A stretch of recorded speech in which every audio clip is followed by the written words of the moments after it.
রাষ্ট্রীয় অতিথি ভবন পদ্মায় যৌথ ব্রিফিং করছেন পররাষ্ট্র সচিব মাসুদ বিন মোমেন এবং বাংলাদেশে সফররত যুক্তরাষ্ট্রের আন্ডার সেক্রেটারি আজরা জিয়া। আমরা সরাসরি চলে যাচ্ছি সেই ব্রিফিংয়ে। Shows the range of our strong partnership and future potential. During today's meetings, I express the gratitude of the United States to Bangladesh for hosting nearly 1 million Rohingya refugees in Cox's Bazar, which I visited yesterday.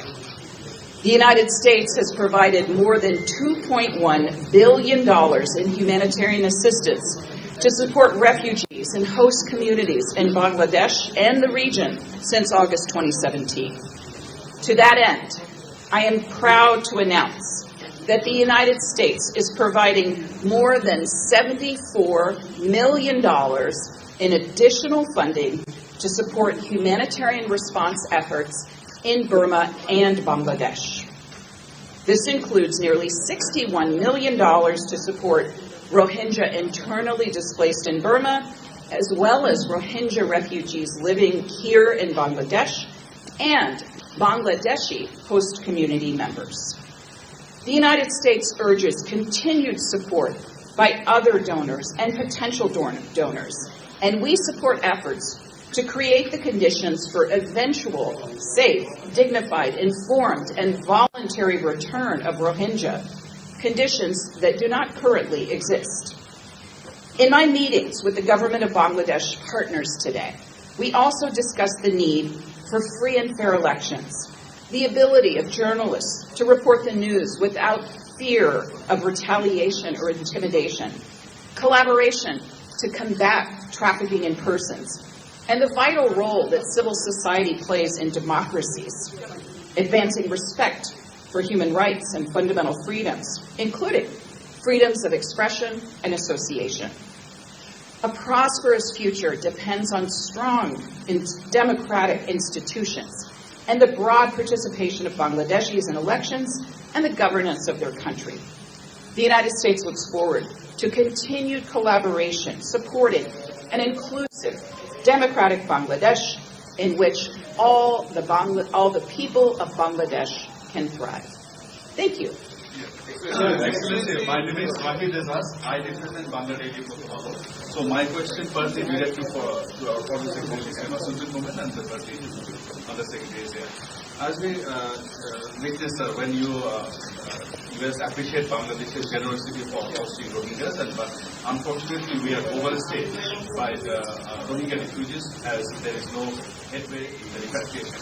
When we are moving towards the strategies move by repatriation, there is a question by the West and others whether that is feasible or not, that time has come to do so. So what precisely you discuss on this particular point? And to Under Secretary Zia, after meeting Prime Minister Sheikh Hasina, you mentioned that you look forward for the free and fair election for the thriving democracy of Bangladesh. So you touched upon the issue with the Honorable Prime Minister, Law Minister, Home Minister, as well as the Foreign Secretary. Are you convinced the way that we are also hoping for free and fair elections? Thank you. No, I mean, of course, we discussed all the options regarding, pathway to move forward for this Rohingya crisis, and one of them is our tripartite move to repatriate a small number of Rohingyas. We updated them about the latest situation. They appreciated our concerns also, and shared some of their thoughts how to move forward. So we will be in touch with them. Obviously, we will not do anything to harm the refugees or the Rohingyas that we have who have been welcomed in Bangladesh and are here for the last 6 years. Thank you. Thank you. And on this point, I would just commend the government and people of Bangladesh's generosity in supporting the Rohingya and the foreign secretaries reaffirming their commitment against forced return. On the question of free and fair elections, I heard a strong commitment from the Honorable Prime Minister and all of the government ministers with whom I had the pleasure to meet today in support of free and fair and peaceful elections. And the United States, as part of our global human rights policy supports free and fair and peaceful elections, and we want to do our part as a longtime partner of Bangladesh to help make this possible. Because there is a perception that if election is unfair, then the US is going to take stern measures against Bangladesh. So, what about you? What is the comment? Perhaps I'll just answer your question quickly. I come here in recognition of the importance of our partnership with Bangladesh, and to underscore the U.S. desire to deepen that partnership in support of our vision of a free and open Indo-Pacific anchored in resilience that is more resilient, more connected, more secure, and more prosperous.